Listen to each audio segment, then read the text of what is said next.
एक केस था छोटे बच्चे का जिसमें हमने देखा कि उसको बेड वेटिंग की प्रॉब्लम आ रही है। और बेड वेटिंग भी कैसा कि उसको कुछ दिन से पेरेंट्स ने एक न्यू ट्यूशन ज्वाइन कराया और वहाँ जो टीचर वो स्ट्रिक्ट बहुत है, वो उनको डांट देते हैं बच्चे को, तो बच्चा उन चीज़ों से डर गया और डर की वजह से उस बच्चे को नॉक्टर्नल एनोरेसिस डेवलप हो गया।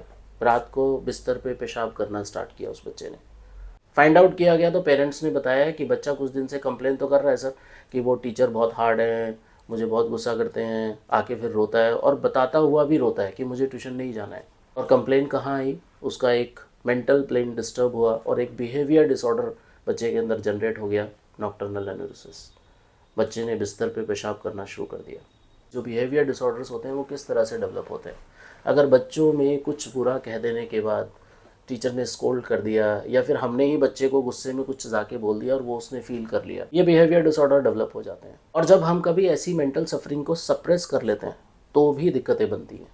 या फिर किसी को कहीं शेम फील हो गया, ऑफिस में कभी किसी ने किसी को कुछ बोला और उसे लगा कि इतने लोगों के सामने मेरी बेइज्जती की गई, बॉडी में एक बिहेवियर डिसऑर्डर डेवलप हो जाता है। एक मेंटल हैरासमेंट होने की वजह से किसी पेशेंट को दिक्कत स्टार्ट हो जाती है तो होम्योपैथी में इस कॉज के ऊपर बहुत अच्छी एक मेडिसिन अवेलेबल है। चलिए दिखाता हूँ आपको। ये लिखा है, चिल्ड्रंस व्हेन स्कॉल्डेड और sent to bed get sick और have convulsions in sleep, ill effect from bad news, displeasure from suppressed mental sufferings of shame and mortification। मैंने आपको बताया ना, ऐसी शर्म कहीं अगर उसको फील हो जाए या उसकी बेइज्जती कर दी जाए कहीं और उसको वो फील हो जाए, उसकी वजह से कॉम्प्लिकेशन डेवलप होने लगती है, उसके इल इफेक्ट्स डेवलप हो जाते हैं।